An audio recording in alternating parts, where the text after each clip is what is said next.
Hey children of God, it's me, Kira, and today we are talking about dreams. So one of our kids at the harbor asked the question, do our dreams matter? Are they important? And the simple answer to that is yes, your dreams matter. Yes, your dreams are important.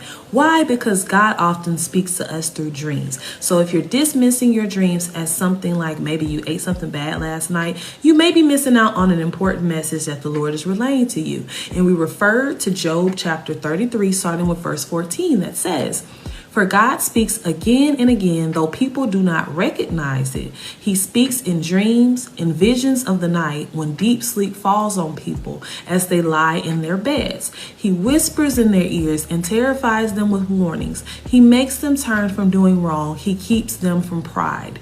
He protects them from the grave, from crossing over the river of death." So our dreams oftentimes are a vehicle that God uses to speak to us, especially because a lot of times we're busy during the day and we may miss out on some of the things that he's saying. And so dreams are the perfect opportunity because we're not as distracted by the things of this life, about the things that are going on in our everyday day-to-day.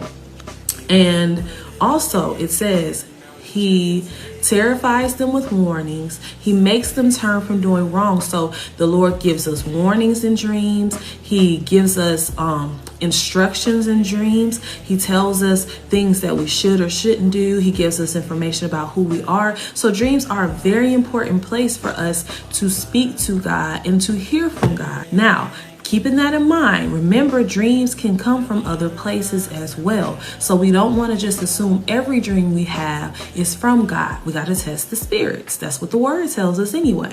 So some dreams come from him. They're prophetic dreams. Some dreams come from the enemy, given to you in order to elicit fear, maybe to give some kind of confusion, maybe give you some anxiety. But you'll know by the fruit of what that dream brings forth what type of dream it is. And then some dreams are just your flesh. Some dreams, it's just you. You're thinking of things because of all the things you dealt with, heard, or experienced during the day. Maybe you got in a fight with your friend. So you had a dream about you and your friend getting in a fight. That's not necessarily a warning from God saying that the two of you don't need to be friends anymore. It's just you went to bed angry and you never dealt with those feelings. And so it bled over into the dream that you had that night. So keep in mind, God does sometimes speak to us through dreams. So don't just dismiss every dream as, well, I ate pizza last night, so obviously that's why I had a dream. And don't just assume because you don't normally dream that God can't and won't speak to you through dreams.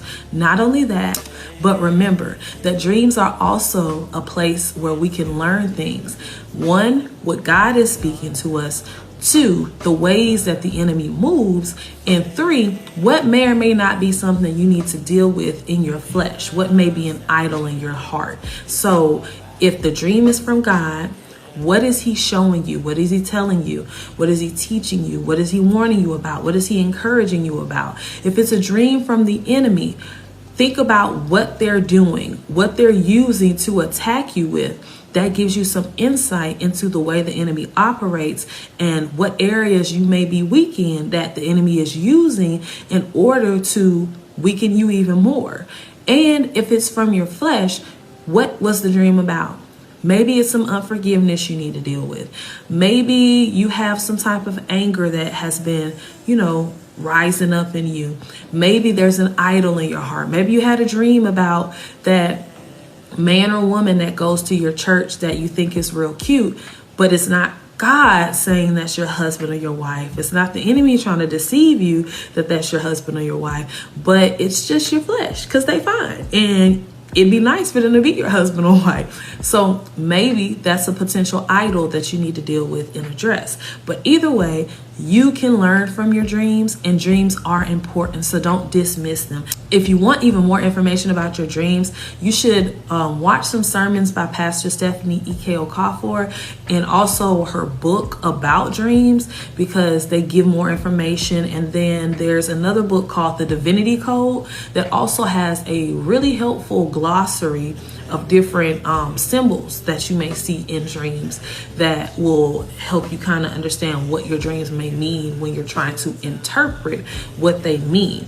But we need to always go through the Holy Spirit to really understand what our dreams mean. Because just because you see a certain thing in a dream doesn't make it a bad thing. Ask the Lord what he's saying about it, because it may just be, the interpretation of it is wrong. So always go to the Holy Spirit first. But those are just some people and some things that you can refer to help you better understand dreams, because they definitely helped me. And as always, remember, y'all, love God with everything, love people through everything, and watch God change your life. Peace.